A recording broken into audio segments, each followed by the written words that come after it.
Is the Atheist Brigade rising? Or is it falling apart as a certain apologist from a badly named mythical school of knowledge would like you to believe? Find out next.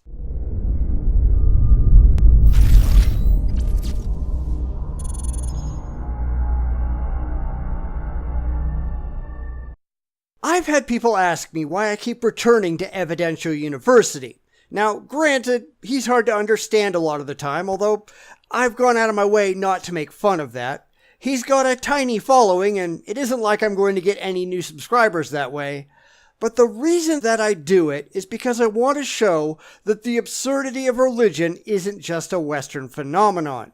This is something that goes on all over the planet, probably even more so in lesser developed countries than it does in the increasingly secular West.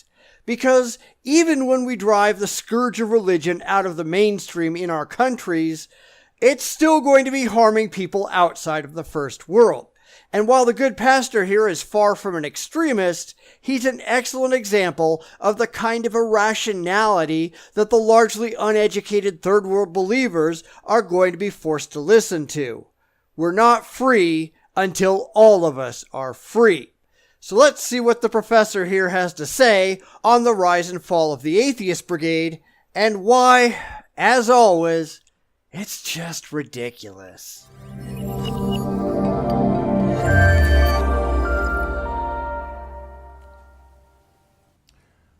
Ordinary atheism comes in different strands and flavor. For some people who call themselves scientific atheists, science continues to grow. And so for them, there's no need for God when it comes to, let's say, creation. And that's really a completely backwards way of looking at it. See, the only reason that we ought to believe in God, or anything really, is when those ideas can be defended and supported by objectively verifiable evidence. But for people like him, and he's certainly not alone, belief in the supernatural is the default position. It isn't the extraordinary claim, it's the expectation, and anyone who doubts it is looked upon with suspicion. And even though I shouldn't have to say that, that's not how rational people ought to operate. For those who call themselves humanities atheists, their main primary call is reason and independence. But even humanists, and I don't call myself a humanist for a lot of reasons, but humanists should accept or reject the evidence of gods for the same reasons as everyone else. They should be rational and intellectual about it, and only accept things when there is good, objectively convincing reasons.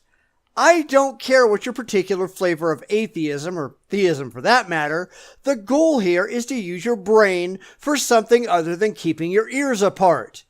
And for far too many, this is not happening. According to Atheist Brigade, for the past 200 years, the prime aim of the Atheist Brigade was to dethrone religion as outmoded superstition in the lives of people. But there is no superstition when it comes to atheism. Now, I shouldn't have to keep explaining this, but I will once again. Atheism is the rejection of claims made by the religious based on the complete and utter lack of any evidence whatsoever that said claims are true. That's it. That's all atheism is. It's all atheism has ever been, and it's all atheism will ever be.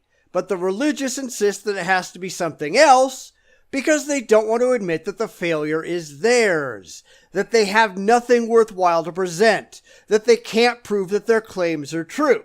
So they have to invent these claims about atheism out of whole cloth, and no matter how many times they are corrected on their misconceptions, they persist because they can't admit that they're the ones with the problem.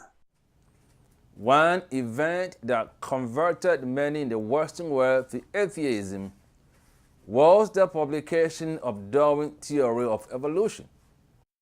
It was one of many, many, many things, because that tore down one of the major reasons people still believed in gods, because they couldn't explain where humans came from. Once it was shown that there was a perfectly natural explanation, lots of people just gave up on religion, as they should have. But there have been atheists since pretty much forever, at least when religions weren't busy murdering them in cold blood because they rejected their imaginary friends. The more we find out about the real world, the less need there is for anyone to believe in the supernatural. But what is clear is that Darwinism has no bearing on God. Not directly, you're right. But you have to remember that for many people, in fact, I'd argue most people, God is just a placeholder for all of those things that we don't understand about the world. When we didn't know where the universe came from, people figured God did it. When we didn't know about the diversity of life on this planet, people figured God did it. And as we fill in these blanks, when people realize that there are explanations other than God did it, then God becomes less and less important to them. And that's a good thing. In the 1970s, many thought religion was going to decline rapidly. And many people are going to worship on the altar of atheism. There is no altar of atheism, but the fact remains that, at least in the Western world, religion is on a serious decline. As more people become educated, as science marches on, there are fewer reasons to take religion, any religion, seriously. Because the answers that so many people sought are being answered, and those answers are never God. The world is understandable and intelligible, and one of these days, Pastor, that reality is going to reach where you are, and religiosity in your neck of the woods is going to start declining too. You can only hide for so long. This had proven not to be true, as religion continued to grow and blossom. Not Christianity. I mean, the only religion that is really doing well these days is Islam, which I assume you're not going to be following, at least not until Boko Haram shows up with machetes and threatens you with death or conversion. The first world, where all the advancements are coming from, the place that invented the internet that you're using to spread your ignorant message, that didn't come from some backwoods cesspool. It came from the increasingly secular West. So you're just wrong. Professor Priest has noted that the atheist movement failed in that respect because of so many reasons. That doesn't change the fact that religion is dying. The death isn't as fast as a lot of us would like, but it is dying nonetheless. One of the reasons why the Atheist Brigade is on a decline is that, one, the idea that atheism is the only option for a thinking person is no longer valid. How so? Because religion still has no evidence, and the simple fact is that we can see a clear negative correlation between education and religiosity. The smarter you are, the better educated you are, the less likely you are to be religious. So that point doesn't stand up to any scrutiny. 2. The Atheist Brigade wanted to create a world without God. But the brigade forget that human beings are created to reach beyond themselves to connect with the supernatural. And there's no way the Atheist Brigade are going to stop that.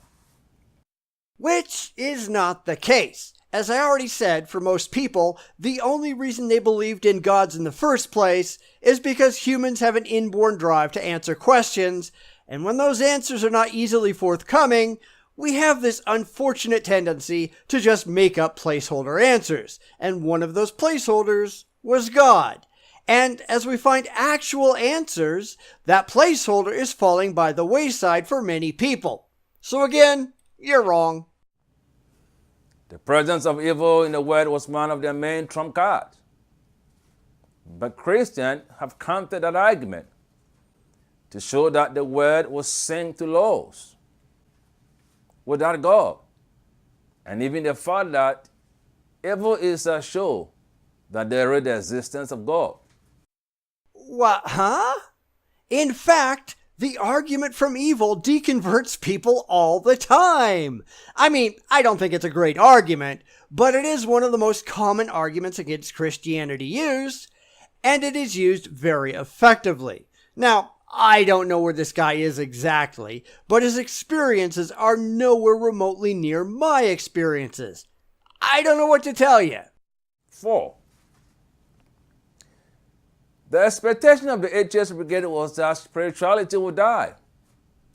No, not that it would die necessarily. You can't get rid of hundreds of thousands of years of irrationality overnight, and I don't think anyone expected that we would.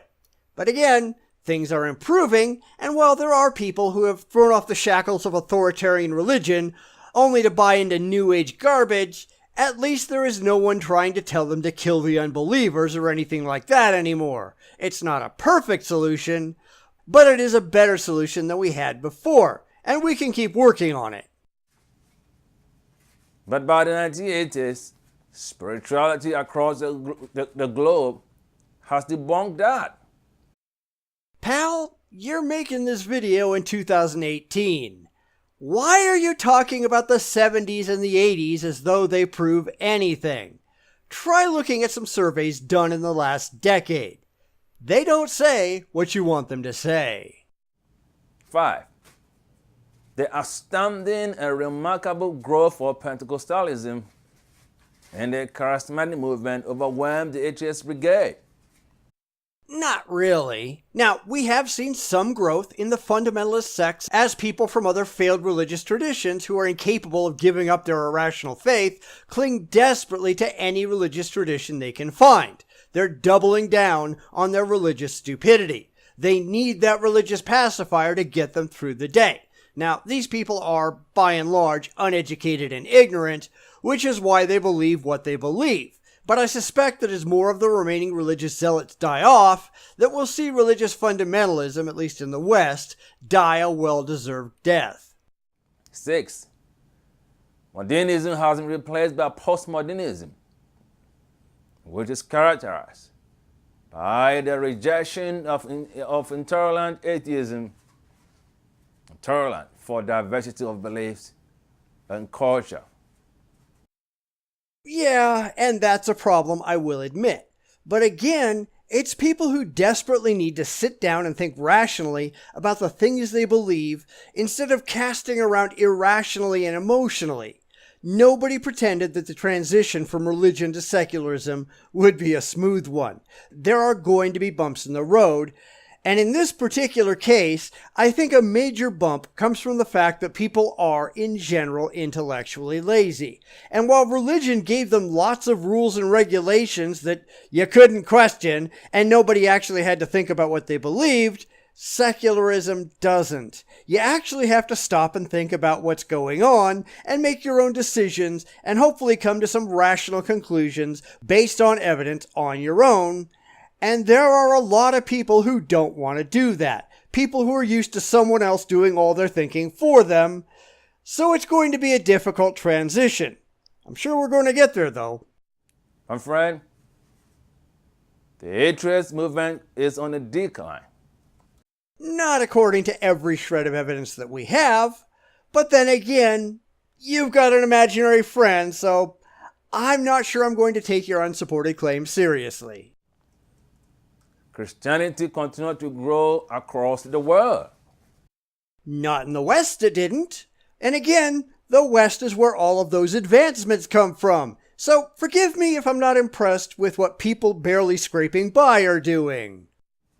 In South Korea, less than 1% were Christian in the 1900s.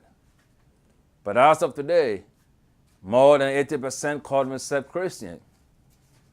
Yeah, not so much. As of 2015, the South Korea National Census showed that 56.1% of all South Koreans had no affiliation with any religion. And among those with a religious affiliation, 19.7% are Protestant, 15.5% are Buddhist, and 7.9% are Catholic. While only 15% of South Koreans are open atheists, most profess no active religious belief. Atheism continued to decline, while faith continued to blossom, and it will blossom across the globe. It doesn't matter how many times you say that, it doesn't make it true.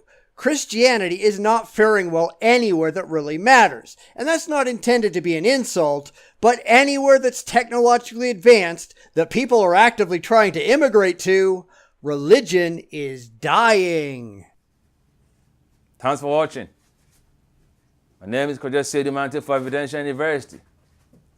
Please like, comment, and subscribe, and I'll see you next time. I really don't know where these people get their information from because, as I've said before, 30 seconds with Google disproves pretty much everything he has to say. And that's why I have to ask where they're getting their information.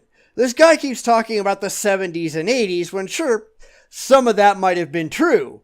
But that was 40 or 50 years ago, and today his claims are just wrong. So, does he just not know any better? And his sources, which are almost certainly religious sources, are they lying to him? Or is he just dishonest and he's lying to his flock that are likely more ignorant than he is? I really don't know, but this is something that I see all the time. The actual data does not say what he clearly wants the actual data to say. So, dishonesty or ignorance. What do you think? Let me know in the comments. Who is being led astray here? The apologists or the brainless sheep? Weigh in below and let me know. And make sure you subscribe, share, and all that. We can't grow around here if nobody knows we exist. So until next time, instead of just thinking, instead of just being rational, be honest. Even if the facts don't support what you want them to support, just be honest. It can't be that hard. And if the facts don't support your side, ask yourself why. Because maybe, just maybe, you shouldn't believe it. Just a helpful hint from the Bitchspot channel.